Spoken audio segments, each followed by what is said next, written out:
What's happening, guys? So today I have a Blade Soul video going over the best ways to farm for materials in 2019. This is an updated guide going over how to get your moonstone crystals, elysium crystals, all the materials that you need to upgrade your gear. I feel like this will help out a lot of new players and even experienced players. Maybe they'll find out some stuff that they didn't know to get more mats for their character. The first thing to talk about for gearing is your daily challenge and weekly challenge completion on multiple characters. This is probably the most known method, and basically everyone who plays this game is aware of this, but I still want to go over it.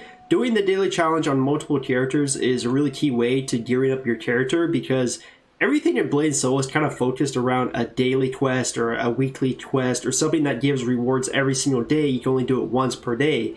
And this is the way that you progress in Blade Soul very fast. So what most people do is they have multiple characters. They do the daily challenge, they do the weekly challenge on a bunch of characters, and then they funnel all those materials and all that gold onto one character to boost them up. So what you do is just do the 3 daily quests for the daily challenge. I recommend always doing the Celestial Basin quest if you can, because it's very, very easy to do. It takes maybe 20-30 seconds to kill the boss. Like, the boss has like 400,000 HP. It's very, very weak.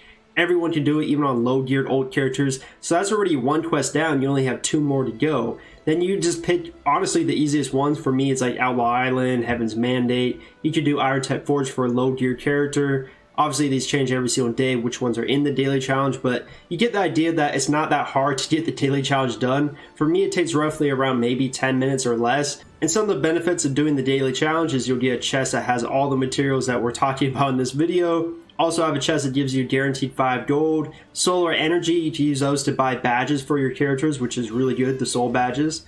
Also, you can buy gems with them, which is always nice. And then you also have this new chest they actually added a couple patches ago, where you get some wings to be able to buy more soul shields for your character. And really, it's the same thing for the weekly challenge. You'll do 3 different quests. You can get a really nice reward chest that gives a bunch of materials. Really, if you're a low gear character, you're probably going to be forced to do Fallen Aranzu's Stool and Snowjade Fortress, because these are kind of like the lower tier ones that are way easier to do. You don't have to have much AP.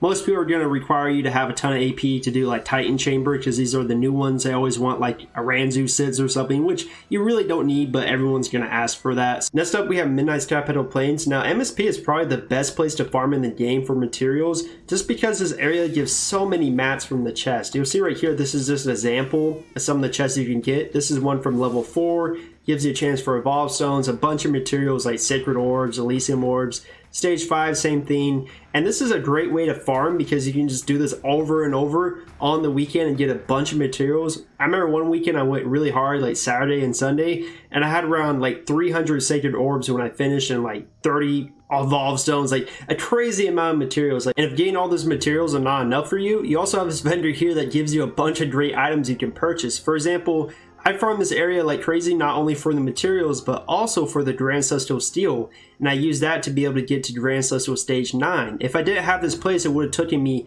a lot longer to get to Stage 9. So I'm really thankful for this area. And you can really gear up your character pretty quickly by farming this place. Also, you can get your Grand Celestial Soul Shields 1 through 8 just from farming MSP, which is really crazy, because you don't even have to do the Nightfall Sanctuary raid to get your Soul Shields. Really, the only con I can say is that if you want to get to MSP run 1 through 6, it's going to be quite difficult for a new player. Almost every party is going to want you to be a Ranzu or even Grand Celestial Weapon, which is pretty crazy. That's high requirements for sure. Or maybe you could get lucky and kind of sneak in if you're like a Warlock or a Warden or any class that has like a great party buff. You can sometimes sneak in. I've seen that before, but I really wouldn't bet on that. Really, you're only going to be able to do MSP 1 through 3 until you get more geared, which is still a great place to farm because you get a ton of materials. It's not bad by any means. Unfortunately, it will be kind of difficult to get into a full run if you're not already decently geared. This next area called Celestial Basin is definitely one of the best areas to farm for if you're a new player, because you don't need a ton of gear to do it. So what you'll be doing in Celestial Basin is farming for peaches. So you see right here, quest complete. 0 out of 3. Every time you complete 3 quests, you get a whole new list of quests to complete. Some of them give like a ton of peaches if you do like a really hard boss. Some of them give barely any and not even really worth doing. So you want to pick the 3 best ones and then just keep going from there. And once you get enough peaches saved up, you can trade them in for treasure pouches from this vendor here. And these give all the crystals to gear up your character, and 500 peaches for 1 pouch is really inexpensive. It's very fast to get 500 peaches. Another factor you want to remember is that if you're in a clan, you get a bonus amount of peaches, And if you have a membership, you also get additional bonus peaches every time you complete a quest. So if you don't want to really pay money for the game, at least join a clan so you can get that peach bonus, because it will help you out in the long run. Also, if you're a ranged class, it makes this area even easier because you can just run around the map and shoot all the enemies really quickly. You don't really have to be melee and run up to them, which is honestly going to take a little bit more time. It's still worth farming if you're unfortunately like a blade dancer like myself, but definitely makes it a little bit faster if you're a gunslinger or a force master or something with ranged attacks. And really a great thing about it is you just rely on yourself. You don't need a party to do this. You don't have to have someone gear checking you to make sure you're geared enough to run with them. You just hop in here and farm the peaches as much as you can do without losing your sanity, buy those treasure pouches, and get a bunch of materials. So this is really hands down the best way for a new player to gear up until you get better gear to farm MSP 1 through 6 and the other methods. Now on the flip side of Susto Basin, this is for more geared characters, but if you are pretty decently geared and you're like a Ranzu weapon,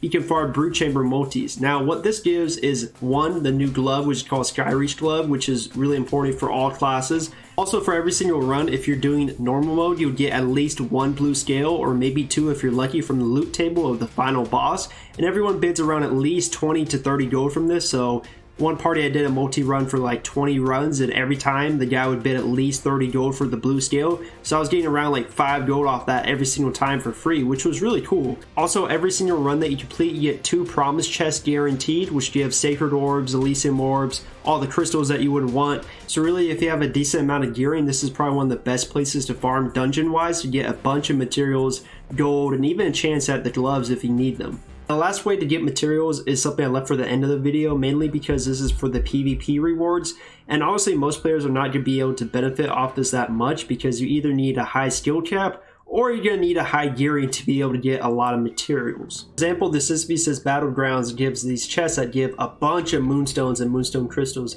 Really, this is probably one of the best ways to farm for moonstones. The biggest problem with this is Sisyphus is all gear dependent, so if you're not a very geared out player, you're not going to be able to get that much of a high ranking because people are just going to one-shot you. This is definitely for more the whale territory, that's what people like to call it, for the whales, the endgame players who have a ton of gear. So if you're geared enough to be able to farm this area and get a high ranking, you can buy these chests that give a ton of materials, but this is something you're going to need a lot of gearing and not really accessible for any new player, that's for sure. The other version of PvP for this one is the Arena, which is 1v1 and 3v3. Now this is a little bit more accessible for new players because the gear is equalized here, so if you're skilled enough, you actually can climb rankings. The main problem with this is the Arena right now is kind of in shambles. It's not very balanced at all. There's a lot of classes that are insanely OP, like Blade Master 3rd Spec, which is not balanced at all. Very hard to fight one of those. If you kind of face one, usually you're going to lose unless they're just really bad at PvP. I remember when I was around gold ranking, I got a ton of soul stones from these boxes, so these are really, really great for the soul stones. You also get moonstone crystals, which doesn't hurt either. But as I said, the Arena is kind of in a broken state right now. They are in the future making a new system where they're going to make PvP skills be separate from PvE skills, so they're going to be able to balance that better for the classes. But until we get that sometime in the future, right now Arena PvP is not going to be very balanced. Also, what makes it even harder to climb is some of the top tier ranking players on here have a bunch of old characters also on the ladder doing ranking to climb up for more rewards, because at the end of the season you get a ton of Hamun coins if you're high rank. So they just do it on multiple characters to get the maximum rewards. Unfortunately, what happens with that is for the players trying to rank up, you're fighting someone who's a master ranking Arena PvPer. You're not going to really win against them, so it's very hard to climb. And so yes, you can definitely get a ton of materials from doing PvP, but it's just really one of those things that right now I don't really recommend getting into for Arena. And if you're trying to do Sisyphus, it's going to take a while to get geared enough to really fight against the whales. I don't really see too many new players being able to get a high enough ranking to make it worthwhile. Anyways, I hope this video helped you guys out. That's really it for me. If you guys enjoyed it, make sure to leave a like on it, sub to the channel. If you have any questions, leave it in the comments. I will answer as soon as possible. Thanks for checking out the video, and I'm out.